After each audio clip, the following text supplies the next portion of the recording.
Hi everybody, Sean here at Go Big Bore or Go Home. Welcome to First Friday Fives. This is our third installment for September 4th, 2015. Yeah, I know it's actually September 5th, Saturday. But forgive me, I promise to be back on time next month. But we've got an exciting one for you this month. What we've got is the top 5 50 caliber handgun cartridges. Is there anything cooler than a half-inch bore? I mean, seriously, these are the biggest guns that you can get without having to register it with the BATFE as a destructive device.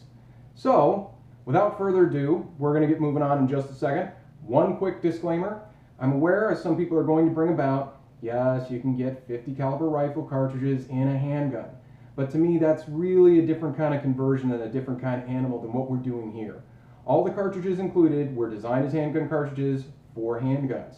So we won't be seeing anything that's going to be a true wrist breaker, like say the 50 Beowulf, the 50-90 Sharps, or God forbid the 50 Alaskan. If you look for it, there's a picture of a well-known handgunner who has a lot of experience with big bore handguns, shooting a 50 Alaskan revolver, and the front sight came all the way back and split open his scalp. So if that's what you're really looking for, and I'm not lying when I say I wouldn't mind shooting one of these, very cool. But again, today it's all about the handgun cartridges that were designed for pistols. So without further ado, let's get to the list. Number 5, the 500 Linebaugh. This is the original 50 caliber hand cannon. Developed by the legendary gunsmith John Linebaugh in 1986, this cartridge was brought about when he cut down the .348 Winchester Magnum rifle cartridge to 1.405 inches. The purpose was to create a new, powerful cartridge that would both take down the largest game in North America and also protect the shooter from large, dangerous predators like grizzly bear. But where John Linebaugh differed from others in his approach was he had 3 criteria in mind that any gun he designed had to meet. It had to be powerful, it had to be practical, and it had to be packable. Power was not a problem for many cartridges already in existence. The real challenge was the other 2 criteria. When you have a caliber like the .454 Casull, the well-known abusive recoil of the caliber made carrying it in a lighter gun impractical to say the least. Without the added weight, the gun was impractical, and with the added weight, it became unpackable. Back to the drawing board. When you want more muzzle energy from a cartridge, you have 2 options: a bigger charge of powder or a bigger piece of lead. John Linebaugh has said, "I'm not a fan of big guns, just big bullets." He designed the 500 Linebaugh to be a .510 to .512 caliber bullet, weighing in at a hefty 435 grains, flying by at 1,300 feet per second, to a whopping 525 grains at 1,100 feet per second. Big bullets indeed. And while they aren't flying as fast as some other cartridges, they're by no means slow. With a hard-cast lead bullet, there is no animal in North America this cartridge can handle. In fact, there are very few animals in the world, if any, that the 500 Linebaugh cannot handle. And while no one would say this cartridge has mild recoil, it doesn't have the intense recoil and pressure of the .454 Casull. What makes this cartridge hit the number 5 mark is it is just barely coming out of Wildcat status. Grizzly Ammunition and Buffalo Bore have started making ammo from the factory for shooters to buy. Prior to this, if you wanted to shoot it, you had to load your own. And if that's not discouraging, there is still no manufacturer that makes a 500 Linebaugh revolver off the shelf. If you want to get a gun in this caliber, you'll have to buy a Ruger revolver, then send it to Linebaugh Custom 6 Guns, Bowen Classic Arms, or another of the custom gunsmithing shops out there that are willing to convert your gun for you. Meaning after you've paid for a gun, you'll need to tack on an additional $2,000 plus US dollars to get your 500 Linebaugh. High cost of ammo, custom-made gun prices, and rarity of components keep this 50, sadly, at number 5. Number 4, the 50 GI. Sure, this is a newcomer to the 50 Club, having been introduced in 2004, and perhaps it's impractical, but what 50 caliber is practical for the average shooter? The 50 GI is a semi-automatic cartridge designed by chopping down the 50 Action Express cartridge to roughly the length of a .45 ACP. The idea being that a 50 caliber cartridge that could be used for self-defense without the typical deep penetrating power of most 50 cals, that would make them a liability to anyone behind your assailant. Now, whether or not you could or should use it for self-defense is up to you, but what is nice about this cartridge is that it is available from its creator, Guncrafter Industries.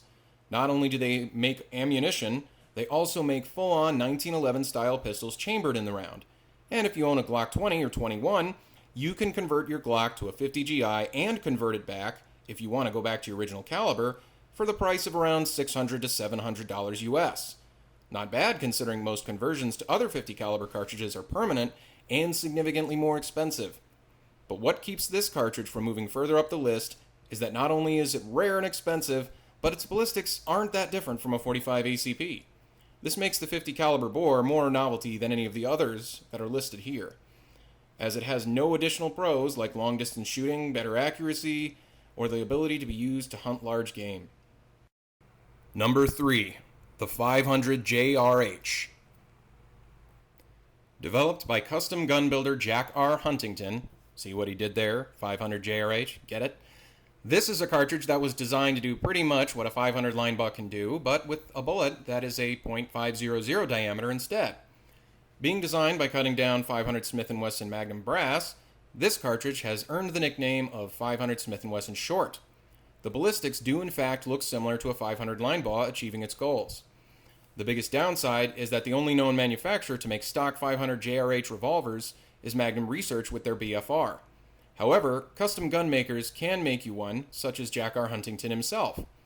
Cost of ammunition, when you can find it, is high, so loading your own would be the way to go. On an upside, it has been said that you can shoot this round in guns chambered for 500 Smith & Wesson Magnum, but I would highly recommend asking your firearms manufacturer before you attempt this. The internet isn't always right, and you don't want to hurt your revolver, or worse yet, yourself. Still, the 500 Linebaugh power, and slightly easier to find a gun for it, since its diameter is more common, makes this end up ahead of the previous two 50 cals. Number 2. The 50 Action Express. Can you say Desert Eagle? This is the 50 caliber cartridge that made 50 caliber handguns more common, not to mention cool looking. A 50 caliber semi-auto that has Magnum power, this thing just screams awesome in a testosterone infused way.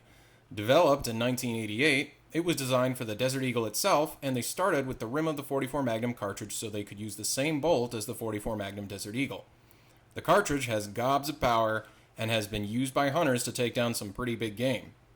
If it has a shortcoming, it's that the Desert Eagle utilizes a gas-operated action and polygonal rifling. That means lead ammunition is not an option. The cross-sectional density of the bullets is also not as strong as other hunting rounds. So while it can get the job done, it's arguable that other 50 caliber cartridges are better options for hunting. Is the 5080 something of a novelty? Sure, but so what? It's fun to shoot. And besides, Bullet Tooth Tony and his friend Desert Eagle .50. Still too cool. Number 1. Drum roll, please.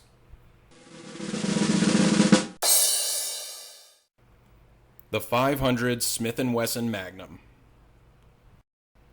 If you want the most powerful handgun in the world, look no further. Designed by Smith & Wesson in 2003, this caliber was not only designed, but destined to reclaim the title of most powerful handgun in the world from the 454 Casull. And boy did it ever.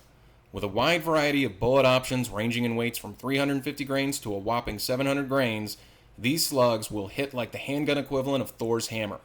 There is no animal on the earth today that this thing can't stop. And should you find yourself in Jurassic Park with only a handgun, this is your best bet versus raptors, T-Rexes, and pretty much all other carnivores you might be unfortunate enough to stumble across. What makes this caliber number 1 isn't just the insane amounts of power that are a trigger pull away, it's the availability. Smith & Wesson and Magnum Research both offer revolvers for it, and they are cheaper than a Desert Eagle or any of the custom-made 500 Linebaughs. Too bad about the ammo. Depending on where you look, ammo can cost anywhere between $2 all the way up to $4 US, and that's per cartridge. So the intense recoil and loud report won't be the only reasons to limit your amount of shooting with this gun. Still, this 50 cal can do it all, and it's the easiest to find. There you go, guys. The top 5 50 caliber handgun cartridge that you can go buy today. I hope we made you a little curious about it and you want to look into it. If we did, I'd love to suggest One Tough Gun. That's OneTUFGUN, all one word. He's got a great YouTube channel. It's got some really interesting BFRs in there. Some of them in rifle calibers, like I mentioned earlier. Also, you can check out a great 500 Smith & Wesson testing video over at Hickok 45.